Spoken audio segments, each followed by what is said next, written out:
अस्सलामुअलैकुम, welcome back to my channel. आज की जो वीडियो है वो एमडी कैट रिपीटर्स के लिए है कि एमडी कैट रिपीटर्स का स्टडी स्केड्यूल क्या होना चाहिए और उनका रिवीजन प्लान क्या होना चाहिए, क्योंकि अब एमडी कैट में कम दिन बच गए हैं। ठीक है, तो जो एमडी कैट के रिपीटर्स हैं उन्हें चाहिए कि अपनी स्पीड को तेज़ करें और इन टिप्स को फॉलो करें ताकि उनकी बहुत अच्छी तैयारी हो सके एमडी कैट की। सबसे पहली बात, वो एमडी कैट के रिपीटर्स जिन्होंने अभी तक अपना सिलेबस कवर नहीं किया है वो जल्दी से अपना सिलेबस कवर कर लें, बिकॉज़ एमडी कैट के जो रिपीटर्स हैं जो पूरे साल से एमडी कैट की तैयारी करते आ रहे हैं उनका सिलेबस अब तक ख़त्म हो जाना चाहिए था। ठीक है, और मोस्टली रिपीटर्स का सिलेबस ख़त्म हो चुका होगा और वो रिवीजन की तरफ जा रहे होंगे। लेकिन अगर कुछ ऐसे हैं स्टूडेंट्स जिनका अभी तक भी सिलेबस कवर नहीं हुआ, सिलेबस कंप्लीट नहीं हुआ, तो प्लीज़ जितनी जल्दी हो सके सबसे पहले आप अपना सिलेबस कवर कर लें। एमडी कैट के रिपीटर्स जो अभी तक घर बैठकर एमडी कैट की तैयारी कर रहे थे उनके लिए बेहतर है कि वो एकेडमीज़ का जो टेस्ट सेशन होता है वो आप ज़रूर ज्वाइन करें। ठीक है, इस टाइम डिफरेंट एकेडमीज़ के अंदर टेस्ट सेशन हो रहा होगा, या अगर आप लोग अभी का टेस्ट सेशन नहीं ज्वाइन करना चाहते तो जो फ्रेशर्स का टेस्ट सेशन होगा आगे जो 1 मंथ में सिर्फ टेस्टिंग ही होती है। ठीक है, लेक्चर नहीं होते, सिर्फ टेस्ट होते हैं और टेस्ट की डिस्कशन होती है। तो आई वुड सजेस्ट कि वो एमडी कैट रिपीटर्स जिन्होंने अभी तक कोई भी एकेडमी ज्वाइन नहीं की थी, घर बैठकर एमडी कैट की तैयारी कर रहे थे, सो इट्स गुड। अगर आपने अपना सिलेबस कवर कर लिया और आप रिवीजन करने के लिए टेस्ट देना चाहते हैं जो कि बहुत इंपॉर्टेंट है, तो आपको किसी भी एकेडमी का टेस्ट सेशन ज़रूर ज्वाइन करना चाहिए। ठीक है, और ज़रूरी नहीं है कि ये फ़िज़िकल टेस्ट सेशन हो, ज़रूरी नहीं है कि आप एकेडमी जाकर टेस्ट दें, आप ऑनलाइन भी कोई भी टेस्ट सेशन ज्वाइन कर सकते हैं। ठीक है, इवन किप्स का भी ऑनलाइन टेस्ट सेशन होता है। ठीक है, डिफरेंट एकेडमीज़ हैं जिनके ऑनलाइन टेस्ट सेशंस भी होते हैं। तो अगर आप एकेडमी नहीं जाना चाहते, आप समझते हैं कि आपका टाइम वेस्ट होगा, तो आप ऑनलाइन टेस्ट सेशन भी ज्वाइन कर सकते हैं। कि अगर आप फिज़िकली एकेडमी जाना चाहते हैं तो आप फिज़िकल टेस्ट सेशन ज्वाइन कर लें, इससे आप लोगों की बहुत अच्छी रिवीजन हो जाएगी। वो स्टूडेंट्स जिन्होंने अपना सिलेबस कवर कर लिया है और वो ये सोच रहे हैं कि अभी तो हमारे पास बहुत टाइम पड़ा है, हम आखिरी महीने में आराम से रिवीजन कर लेंगे, तो प्लीज़ आप लोग अपना टाइम वेस्ट ना करें।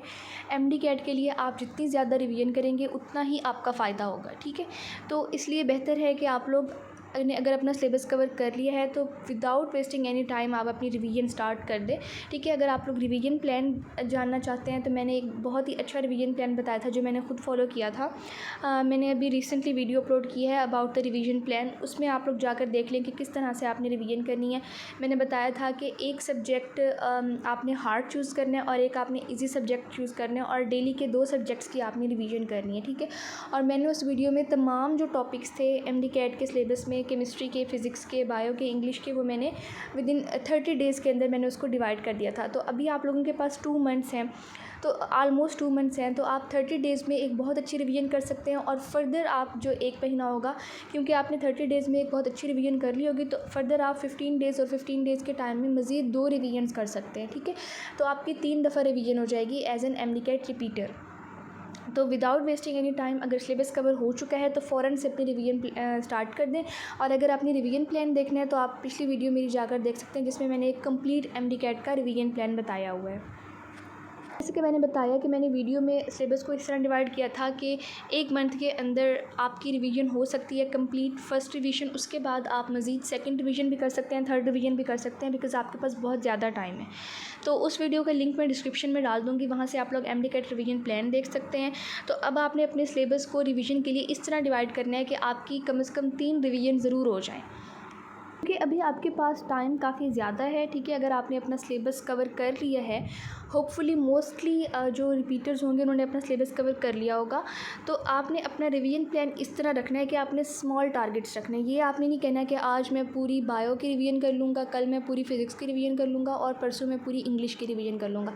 इस तरह की रिवीजन को कोई फ़ायदा नहीं होता। जब आप स्मॉल टारगेट्स रखते हैं तो आप एक टॉपिक को ज़्यादा अच्छे तरीके से रिवाइज़ कर सकते हैं।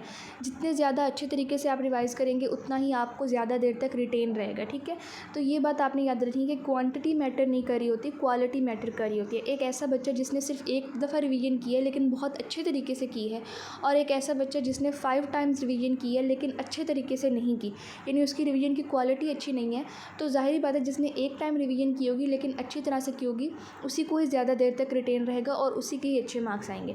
तो इसलिए आपने स्मॉल टारगेट्स रखने हैं अपनी रिवीजन के लिए। आपने अभी आपके पास इतना टाइम है कि आप डेली का 1 चैप्टर बायो का, 1 चैप्टर केमिस्ट्री का भी अगर आप रिवाइज़ कर लेते हैं, so it's more than enough. बहुत सारे जो एमडी कैट रिपीटर्स होते हैं वो ये कहते हैं कि हमारा एमडी कैट इसलिए क्लियर नहीं हुआ था क्योंकि हमें प्रैक्टिस का टाइम नहीं मिला था। तो अब आपके पास बहुत ज़्यादा टाइम है, बहुत ज़्यादा प्रैक्टिस करें। सिर्फ आपने एक ही प्रैक्टिस बुक के ऊपर रिलाई नहीं करना। आपके पास इतना टाइम है कि आप दूसरी डिफरेंट अकेडमीज़ की प्रैक्टिस बुक्स को आप एक्सपीरियंस कर सकते हैं। तो आप उनके एमसीक्यूज़ को सॉल्व करें, बार बार प्रैक्टिस करें। और अब आपने अगर सिलेबस कवर कर ली है तो आपकी एक बहुत बड़ी टेंशन ख़त्म हो गई है कि आपका सिलेबस कवर हो गया। अब आपने सिर्फ रिवाइज़ करना है और प्रैक्टिस करनी है और उसके बाद आपने टेस्ट देना है, ठीक है। तो ये 3 काम आपने करने हैं और ये सिलेबस कवर करने से ज़्यादा आसान काम है।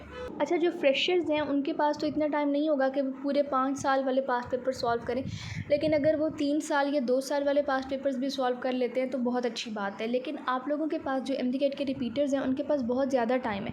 सो उन्हें हर सूरत जो पिछले 5 साल के एमडी कैट के पेपर्स हैं, जिन्हें 2019 का, फिर 20 का, 21, 22, 23, एटलीस्ट 5 साल वाले पास्ट पेपर्स तो ज़रूर सॉल्व करने चाहिए जो एमडी कैट रिपीटर्स हैं उनको। इससे ज़्यादा अगर आप कर सकते हैं तो वेल एंड गुड, लेकिन 5 ईयर्स के पास्ट पेपर्स का आपको टारगेट ज़रूर रखना चाहिए। और जो फ्रेशर्स हैं वो अगर 2 साल या 3 साल के पास्ट पेपर्स भी सॉल्व करें तो बहुत अच्छी बात है, और अगर 5 साल के पास्ट पेपर सॉल्व करें तो बहुत ही ज़्यादा अच्छी बात है।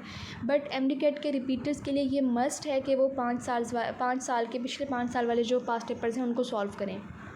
तो इस वीडियो में मैंने एमडी कैट के रिपीटर्स को कुछ टिप्स बताई हैं जिसके ज़रिए वो अपना आगे का जो टाइम है, यानी अब अगर उन्होंने सिलेबस कवर कर लिया है तो उससे आगे अब क्या करना है, रिवीजन करनी है और फिर आपने प्रैक्टिस करनी है और टेस्ट अटैम्प्ट करने हैं। तो ये इसका मैंने आपको कुछ टिप्स बताई हैं। रिवीजन करने के लिए जो मैंने वीडियो बनाई है उसका लिंक मैं डिस्क्रिप्शन में डाल दूँगी, वहाँ से आप लोग रिवीजन प्लान भी देख सकते हैं जो कि मैंने खुद भी फॉलो किया था during my MDCAT preparation. Hope कि ये आपके लिए वीडियो हेल्पफुल होगी। अगर कोई भी आपका क्वेश्चन है तो आप कॉमेंट्स में पूछ सकते हैं। थैंक यू, अल्लाह हाफ़िज़।